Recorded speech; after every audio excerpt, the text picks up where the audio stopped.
La théorie analytique des probabilités de Laplace a été qualifiée de Mont Blanc de l'analyse mathématique. C'est une œuvre majeure de Pierre-Simon Laplace, le livre fondateur de la théorie des probabilités. Sauf que si la théorie des probabilités était un Mont Blanc, alors pour Laplace, il y avait un Everest. En comptant simplement en nombre de pages, la théorie analytique des probabilités représente environ le quart du traité de mécanique céleste. Et en dehors des deux ouvrages théoriques, que sont la théorie analytique des probabilités et le traité de mécanique céleste, Laplace avait tenu à écrire des versions vulgarisées, l'essai philosophique pour les probabilités et l'exposition du système du monde pour la mécanique céleste. Ce traité de mécanique céleste, Laplace en dédie le tome 3 à Bonaparte. Et la dédicace est assez ridiculement dithyrambique. À Bonaparte de l'Institut national. Ah oui, Bonaparte s'était fait élire académicien. Citoyen premier consul, il m'est doux et honorable de l'offrir aux héros pacificateurs de l'Europe, à qui la France doit sa prospérité, sa grandeur et la plus brillante époque de sa gloire. Puisse cet ouvrage consacré à la plus sublime des sciences naturelles être un monument durable de la reconnaissance que votre accueil et les bienfaits du gouvernement inspirent à ceux qui les cultivent. De toutes les vérités qu'il renferme, l'expression de ce sentiment sera toujours pour moi la plus précieuse. Salut et respect, Laplace. Qu'en pensait Napoléon au juste? Napoléon, exilé à Sainte-Hélène à la fin de sa vie, parle de ceux qu'il a bien connus, et en particulier de Laplace. À l'intérieur, le ministre Quinet fut remplacé par Laplace, géomètre du premier rang, mais qui ne tarda pas à se montrer administrateur plus que médiocre. Dès son premier travail, les consuls s'aperçurent qu'ils s'étaient trompés. Laplace ne saisissait aucune question sous son vrai point de vue. Il cherchait des subtilités partout, n'avait que des idées problématiques, et portait enfin l'esprit des infiniment petits dans l'administration. Ça, le coup des infiniment petits, c'est un bon mot que Napoléon n'a pas pu retenir. Laplace est resté ministre très exactement 6 semaines. Voici un témoignage d'un contemporain du côté royaliste.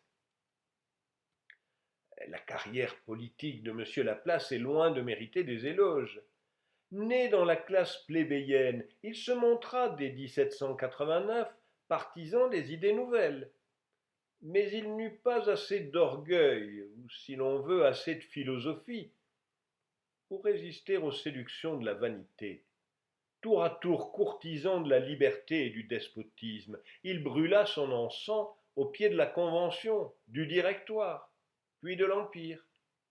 Comblé de distinctions et de faveurs par Napoléon, il s'empressa d'oublier ses bienfaits et devint, après les événements de 1814 et 1815, l'un des meilleurs courtisans de la légitimité, sans se ressouvenir qu'il avait été un des plus fidèles sujets de l'usurpation.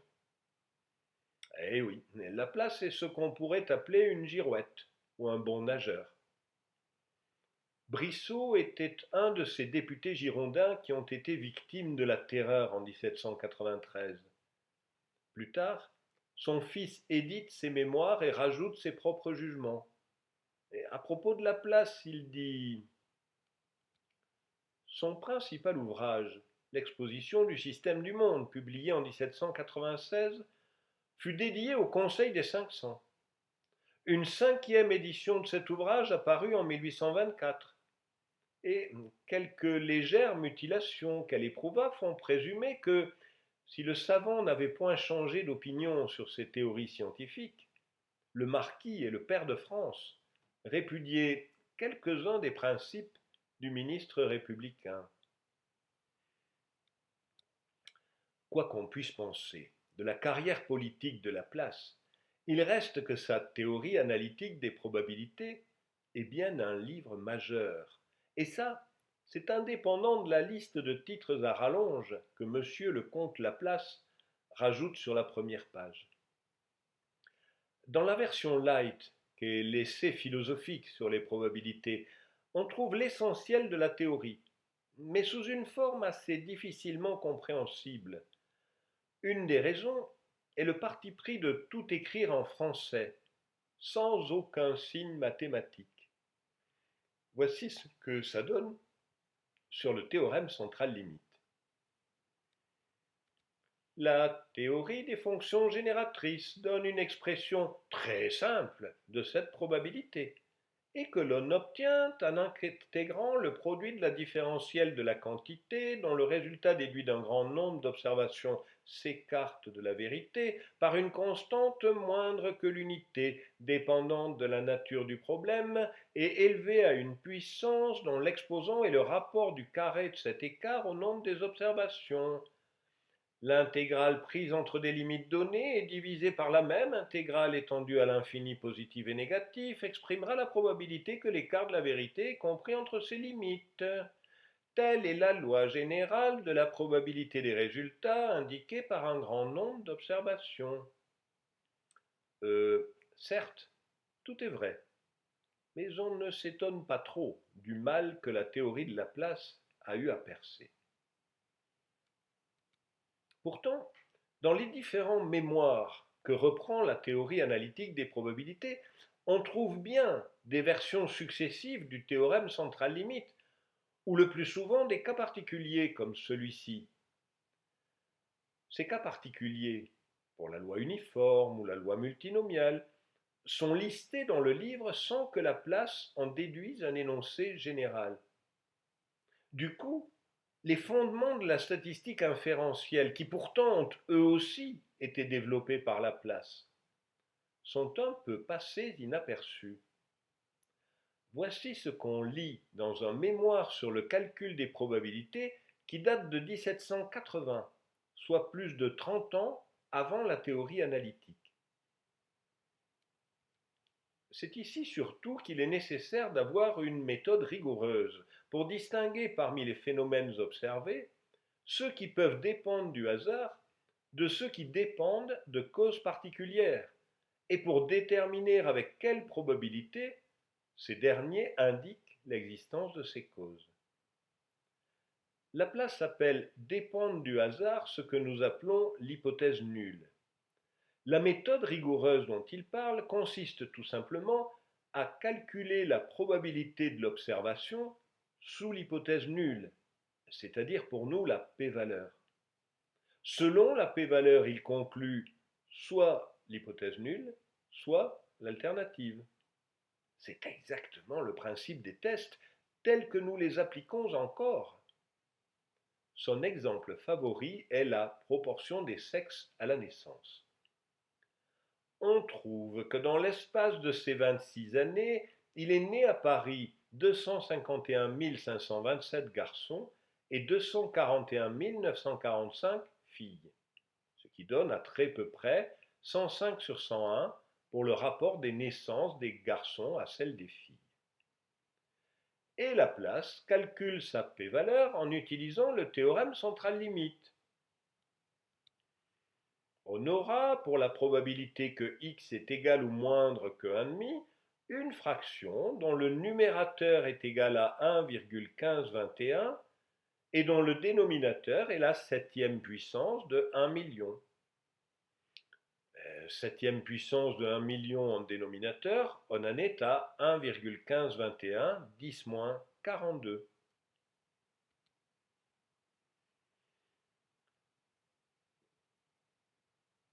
Que dire sur les mêmes données? 1,1526 10-42, impressionnant comme précision, non? La conclusion est parfaitement claire. Comme elle est d'une petitesse excessive, on peut regarder comme aussi certain qu'aucune autre vérité morale que la différence observée est due à une plus grande possibilité dans la naissance des garçons. Traduisez possibilité par probabilité. Voici un autre exemple, datant de 1785. Cette fois-ci, il s'agit de comparer le rapport des sexes à Paris et à Naples. On trouve alors la probabilité P que la possibilité des naissances des garçons à Paris est plus grande que dans le royaume de Naples, égale à 1/100 environ.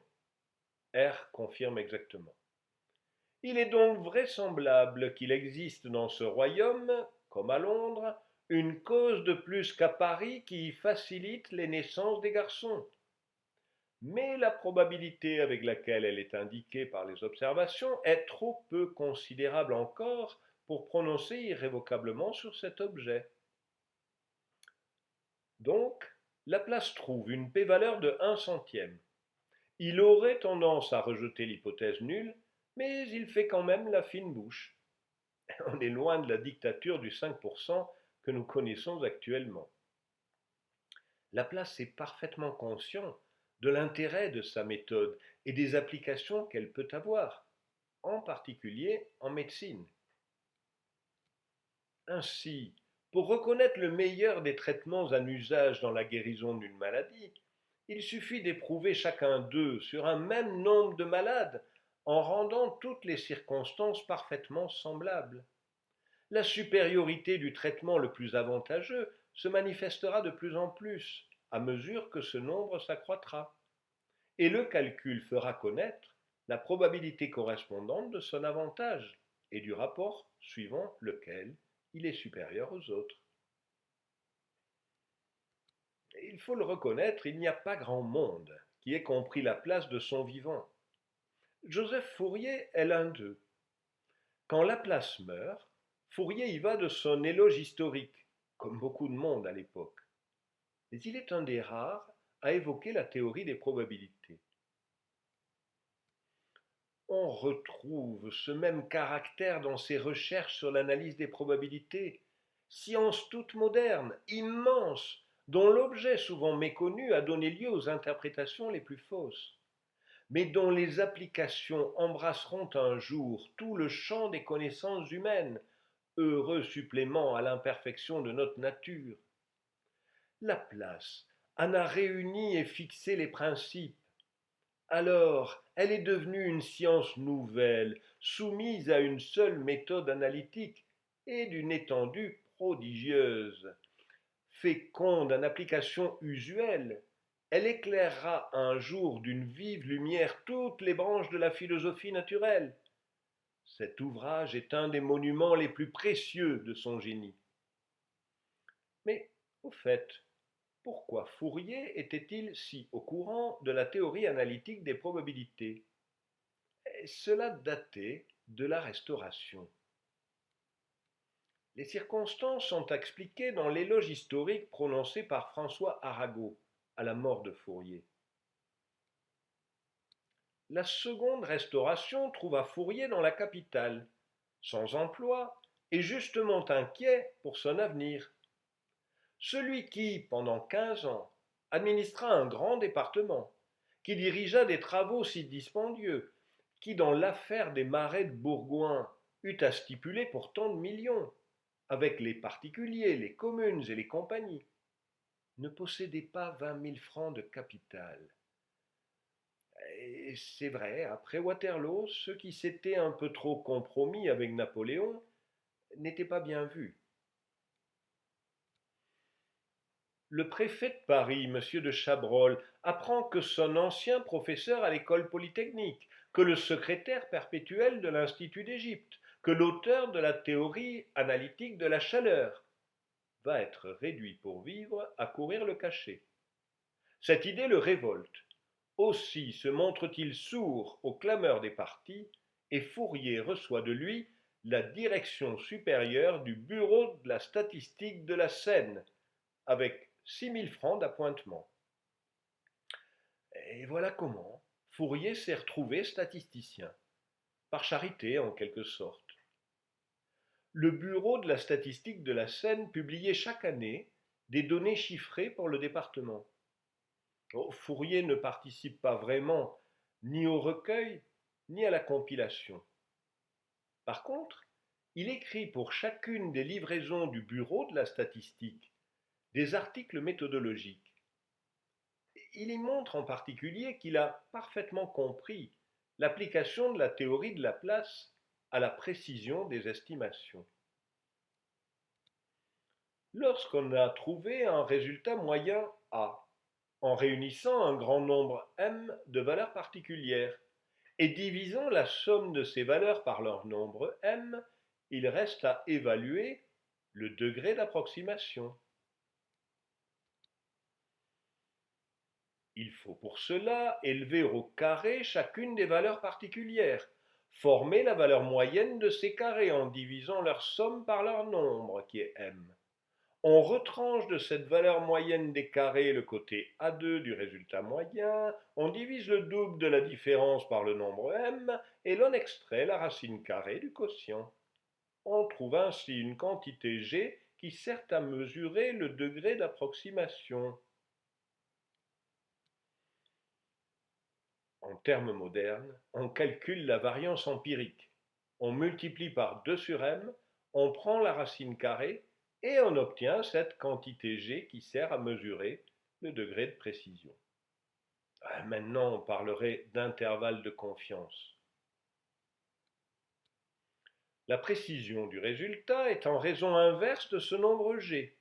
Ainsi, la limite de l'erreur positive ou négative dont la valeur a peut être affectée est plus ou moins 3g. Et l'erreur qui a pour probabilité 1,5 est plus ou moins 0,47708 g. Évidemment, R confirme. Le niveau de confiance de l'intervalle autour de la moyenne de plus ou moins 3g est extrêmement proche de 1. Le niveau de confiance de l'intervalle de plus ou moins 0,477g est proche de 1,5. Au fait, vous vous souvenez que Napoléon disait plutôt du mal de Laplace. Il avait encore mieux connu Fourier, qui avait plus ou moins habilement manœuvré au moment du retour de l'île d'Elbe. Le préfet de Grenoble, le baron Fourier, un des membres de l'Institut d'Égypte, qui a rédigé la préface du grand ouvrage sur l'Égypte, avait été très chaud dans la Révolution et avait rendu des services dans l'administration de l'Égypte. Cependant, cela ne l'empêcha pas de faire des proclamations contre l'empereur et de prendre quelques mesures. Mais ces proclamations ne contenaient rien de personnel. Il avait été très bien accueilli par le comte d'Artois au voyage que ce prince fit à Grenoble. Il jugea convenable de quitter la ville et se rendit à l'extrémité de son département. 2 jours après, le 9, il vint trouver l'empereur à Bourgoin. Et comme la préfecture avait déjà été donnée, l'empereur le nomma préfet de Lyon. Eh oui, Fourier a été nommé préfet par Napoléon successivement dans 2 départements, l'Isère puis le Rhône. Et c'est vous dire si Louis XVIII avait des raisons de s'en méfier. Rares étaient ceux qui avaient compris la théorie de Laplace aussi bien que Fourier. Un qui non seulement n'avait rien compris, mais qui, en plus, se permettait de critiquer de manière extrêmement arrogante, c'est Auguste Comte. Dans son cours de philosophie positive, Auguste Comte n'a pas de mots assez durs pour la théorie analytique des probabilités, alors qu'il encense la mécanique céleste. À la vérité, l'esprit de calcul tend de nos jours à s'introduire dans cette étude, surtout en ce qui concerne les questions médicales, par une voie beaucoup moins directe, sous une forme plus spécieuse et avec des prétentions infiniment plus modestes. Je veux parler principalement de cette prétendue application de ce qu'on appelle la statistique à la médecine, dont plusieurs savants attendent des merveilles et qui pourtant ne saurait aboutir, par sa nature, qu'à une profonde dégénération directe de l'art médical, dès lors réduit à d'aveugles dénombrements. Une telle méthode, s'il est permis de lui accorder ce nom, ne serait réellement autre chose que l'empirisme absolu déguisé sous de frivoles apparences mathématiques. L'interprétation cosmogonique des divers caractères généraux que je viens de rappeler, je ne puis m'empêcher de témoigner ici combien tous les bons esprits, étrangers aux préjugés mathématiques, ont dû trouver puérile et déplacée la singulière application du calcul des chances, indiquée d'abord par Daniel Bernoulli et péniblement complétée ensuite par Laplace lui-même, pour évaluer la probabilité que ces phénomènes ont réellement une cause. Comme si notre intelligence avait besoin d'attendre une telle autorisation arithmétique avant d'entreprendre légitimement d'expliquer un phénomène quelconque bien constaté lorsqu'elle en aperçoit la possibilité. Quant à la conception philosophique sur laquelle repose une telle doctrine, je la crois radicalement fausse et susceptible de conduire aux plus absurdes conséquences. Je ne parle pas seulement de l'application évidemment illusoire qu'on a souvent tenté d'en faire au prétendu perfectionnement des sciences sociales. Ces essais, nécessairement chimériques, seront caractérisés dans la dernière partie de cet ouvrage. C'est la notion fondamentale de la probabilité évaluée qui me semble directement irrationnelle et même sophistique. Je la regarde comme essentiellement impropre à régler notre conduite en aucun cas, si ce n'est tout au plus dans les jeux de hasard. Loin de l'agressivité d'Auguste Comte, un de ceux qui ont le mieux compris Laplace est De Morgan. C'est un mathématicien anglais. Il nous en est resté les lois de De Morgan en logique.